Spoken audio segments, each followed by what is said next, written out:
E o Romero? Romero, quanto tempo de academia? O que te fez abrir academia?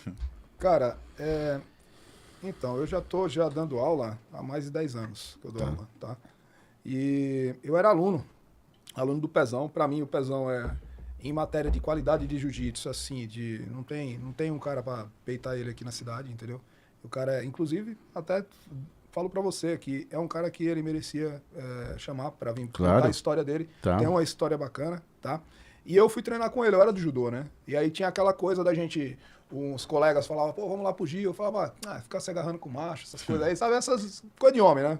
Papinho que o homem tem, mas quer ir. O cara quer ir, o cara quer chegar lá, sair na porrada, mas o cara vai tirar uma onda, não tem jeito, entendeu?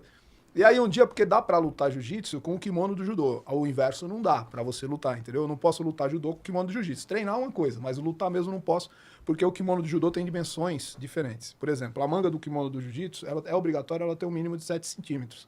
Porque as pegadas no kimono, elas influenciam muito. Então, se o kimono ele for muito agarrado, muito justo, prejudica o meu oponente, entendeu? Tá. Então, no mínimo 7 centímetros. Do judô já tem que ter 15.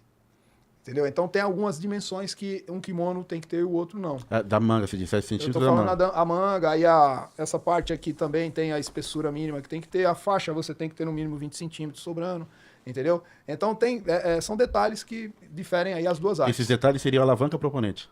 Exato, porque pode prejudicar o oponente. Então, para que você... Como o jiu-jitsu é muito organizado, o judô também, mas são artes marciais que são muito bem organizadas, são artes marciais que já têm décadas, né? Principalmente o judô. Inclusive, depois, se você quiser, eu dou uma pincelada aí na história do jiu-jitsu rápida pra galera entender como é que apareceu o jiu-jitsu, entendeu? E aí, o judô como é muita pegada para você fazer as entradas e quedas, você trabalha com o Mikata, que é o treino de pegada, para preparar ali o Kuzushi, que é o desequilíbrio, e consequentemente a alavanca, você tem que ter ali 15 centímetros para ter pano pro cara trabalhar, entendeu? E isso é obrigatório todo mundo ter esse padrão, entendeu? Aí eu fiz uma visita, cheguei lá, como eu já tinha um entendimento de arte marcial, aí cheguei lá, pô, aí fez aquele aquecimento, parte técnica, tudo, aí depois começa o rola, né? Aí no dia do rola, eu fiz um rola com um, aí pô, fui lá, finalizei, aí peguei, porque eu já sabia alguma coisa, né? Fiz um rola com outro, finalizei, depois o Pezão me chamou, falou assim, pô, Roberão, vem aí. Meu irmão, pensa num couro, cara. Eu bati, só ia o cara pesar nas minhas costas. Eu fiquei de barriga pra baixo no tatame, no meio do rola. E aí ele pesou, e o Pezão é grandão, Poxa. né? O Pezão é grandão, é pesado. E ele pesou, cara, eu não conseguia respirar, cara. E aí eu bati o pé, porque as mãos estavam presas. Aí eu falei, pô, essa parada é sinistra, viu, meu? Pô, eu falei, caramba, que bagulho da hora, mano. Que esporte da hora. E aí eu comecei a treinar os dois. Judô e jiu-jitsu, lutava judô e lutava pá, as duas artes. Só que aí o judô, cara, ele machuca bastante na questão que você subiu, tu vai ter que cair. E caiu errado, tu se machuca, tá entendendo? A galera até acha, como eu pratico as duas, eu posso falar. O jiu-jitsu você tem mais chance de evitar a lesão. O judô tem lesões que é queda. Inevitável. É da queda, entendeu? Na queda, você não controla o efeito colateral. Exato. No jiu-jitsu você pode bater, Porque o camarada para de apertar, o né? cara pode achar, não, mas o judô não machuca. Não, mas machuca, cara, machuca, entendeu? Quedas machucam. O Essen, sambo. O que trabalhou queda, luta livre, greco-romana, meu, subiu, o cara desceu.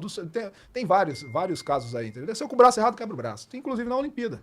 Teve eu não lembro qual foi a Olimpíada, se eu não me engano foi na década de 80, que uma atleta brasileira, ela tomou uma queda e quebrou o braço. Entendeu? Tem uma outra Olimpíada que um japonês, o cara é fenômeno lá, peso pesado, ele tomou uma tesoura na época valia, ele quebrou o pé, quebrou o tornozelo. E aí os caras enfaixaram o tornozelo dele, ele foi com o tornozelo quebrado e ainda ganhou a Olimpíada, entendeu? Ainda continua, não, vou continuar lutando e ganhar a Olimpíada. Esse cara é mito lá, entendeu? Então é o seguinte, cara, eu comecei a treinar jiu-jitsu, aí comecei a sentir dores na lombar, e aí os dois esportes, e era uma coisa que eu errava como atleta, é que eu não dava muita ênfase pra musculação, e você tem que fazer, cara. Então aquele horário que eu tinha que estar na musculação, eu tava treinando. Então nessa daí eu treinava 5 horas num dia. Tem cara que treina 2 horas na semana. Eu treinava muitas vezes 5 horas num dia, entendeu? E aí nessa brincadeira, eu comecei a arrumar lesão, entendeu? Não, ao invés de estar na musculação, eu vou treinar. E aí eu parei o judô. Acabei parando o judô e foquei mais no jiu-jitsu, entendeu? Eis que em dado momento, o Pezão ficou sem o sócio e aí me chamou. Falou, pô, você não quer ser meu sócio? Aí a gente caminhou junto vários anos, até a pandemia, entendeu? E aí depois, aí você cria um vínculo com o teu aluno, tá? Porque você até pensa, né? Não, eu vou parar. Eu vou parar porque essa pandemia acabou com tudo, vou... Só que aí tu pensa, pô, mas eu tenho, caramba, o Andrezão treina comigo há tanto tempo, cara, ele quer chegar na faixa preta, entendeu? O Hulk treina comigo, pô, quer pegar lá. Aí você diz, cara, eu tenho que dar a faixa preta pra esse cara. E quando eu dou a faixa preta pra você, já tem outros que já começaram e é uma bola de neve, entendeu? E é muito gratificante isso daí. Isso é muito gratificante. Você, hoje, cara, Então, na verdade, você não montou a academia. Você absorveu já uma academia de eu andamento. continuei da academia do É Pezão, sucessor. que é o cara que me deu a faixa preta, tá entendendo? E aí, nessa brincadeira, qual que era a minha ideia? Cara, eu sou sócio do mestre. Eu vou lutar e eu vou ganhar tudo que eu puder ganhar. Porque eu não quero que ninguém aponte assim e fale, não, tu é faixa preta, porque o cara te deu a faixa porque tu é o sócio dele. Não, cara, entendeu? Não, olha lá. É a mesma coisa que ser Foi filho do dono da empresa, né? mundial, só olha lá, pô. Olha lá se é assim, eu ganhei minha faixa com honra, entendeu? Então, nessa brincadeira eu tô nessa caminhada. Eu até diria, aí. né, Romero? Até desculpa a observação. Você fala que ganhar, diga assim, conquistada, né? Então, sempre usar o termo, a conquista, porque fala essa questão e o Romero sempre é uma inspiração lá pra galera, né? Pra mim também, inclusive.